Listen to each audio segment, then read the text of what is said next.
England jumped the gun a little bit and actually announced slightly earlier than expected their squad for the upcoming New Zealand Test match series. County Championship has been going 5 or 6 weeks now, and finally we're getting some Test match cricket, which I'm very excited for. Here's the squad in brief.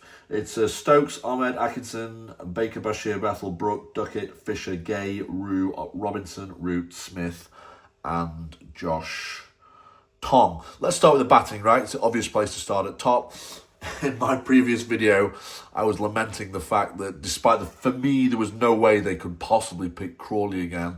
I hadn't quite ruled out that they would actually go down that road in my mind. Fortunately, they haven't. They probably must have worked out, right, that the blowback would have been so big had they gone with Crawley again. At that point, you've got to be asking, what does he have on these on Key or McCullum to keep getting picked like that? 60 games.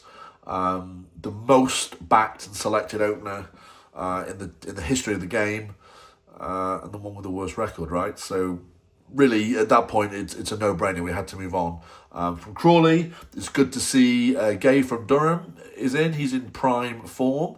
Although after he got caught up, I think it was Matthew Potts got him out for a duck. But nonetheless, he's in good shape, in good form, and he definitely deserves a go. It's interesting, right? Because we waited too long to get rid of Crawley, and now in a situation where we only have probably around 10, 12 test matches until the Ashes start next year, you really feel like a guy should be given at least really 8 games now.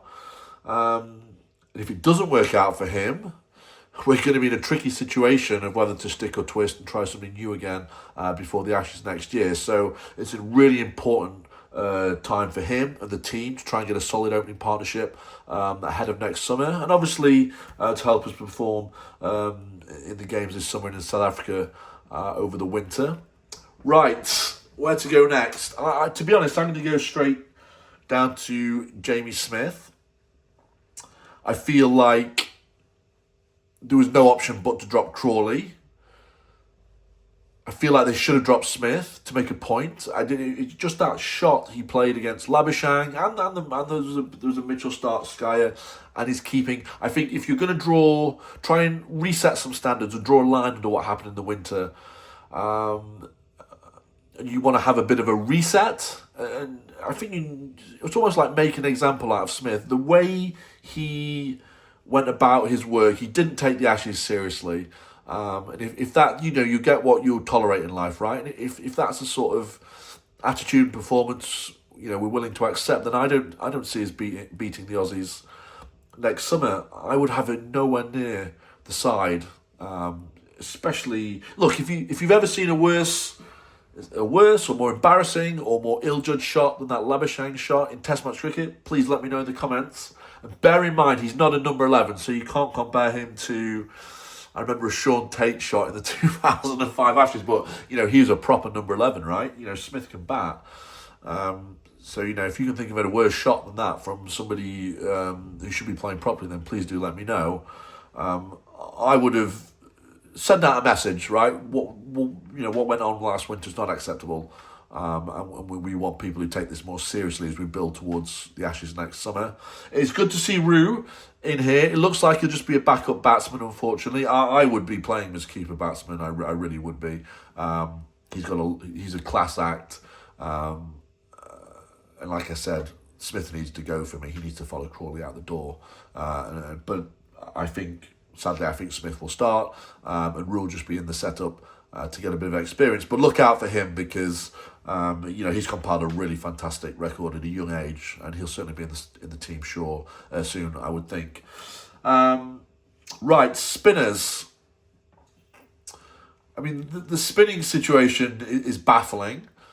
The ECB need to sort their shit out because the spinning situation is going to get worse, right? Because we don't play cricket on the dry, hard pitches in the middle of the summer. Where county cricket has been pushed right to the peripheries. We're playing in April, we're playing in September, and it's not a breeding ground to produce international Test match spinners.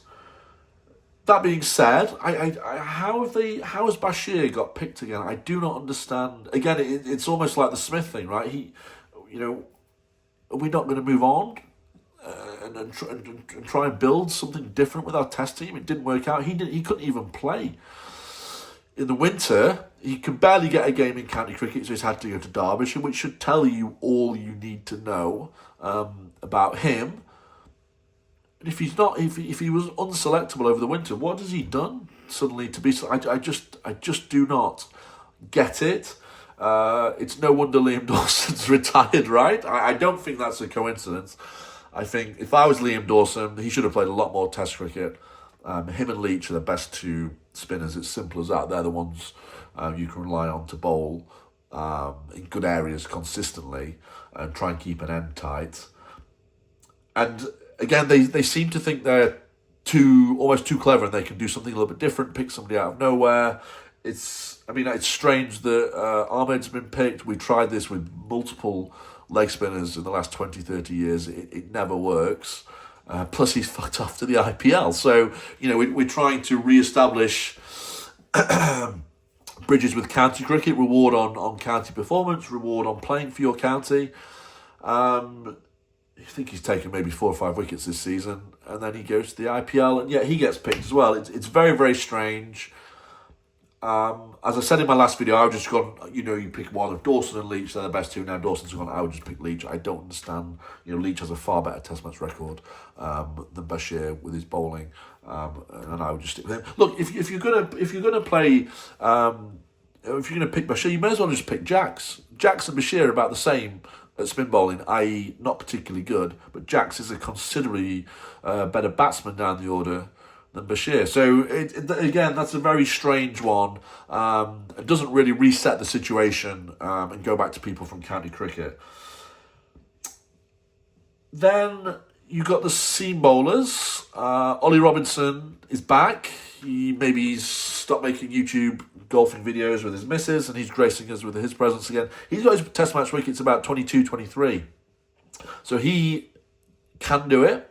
He's a serious performer. It's been over 2 years since he's played. He's like the natural successor to Broad for me, right? He's tall, not super quick, but he can deck it around and bowl that annoying length where batsmen are, in between on whether to get forward, stay back. Sometimes they get stuck on the crease. I think he could be, if he's fit, which he seems to be, and he's really focused again on his Test match cricket, I think he could be a good performer. So it's interesting to see how he'll go coming back. Sonny Baker, he can bowl genuinely over 90 miles an hour. So I think he's going to be our new, Woods pretty much done. Archer doesn't really care about Test cricket. He might play a little bit, and then I'm sure he'll get injured again at some point. So it's good to see the new 90 mile an hour plus kid come off the block and get in the team. I'm not so sure he'll play, but it's good to see him in the squad. Josh Tong is rightly rewarded for being one of the only few who covered himself in any credit over the winter, so he definitely deserves to start. And then you got sort of Gus Atkinson, who I know he had injury problems. Look, I think he'd had a decent enough start to his Test match career, so maybe if he settles in, can stay fit, he'll come again. And then Fisher, I'm not too sure about Fisher.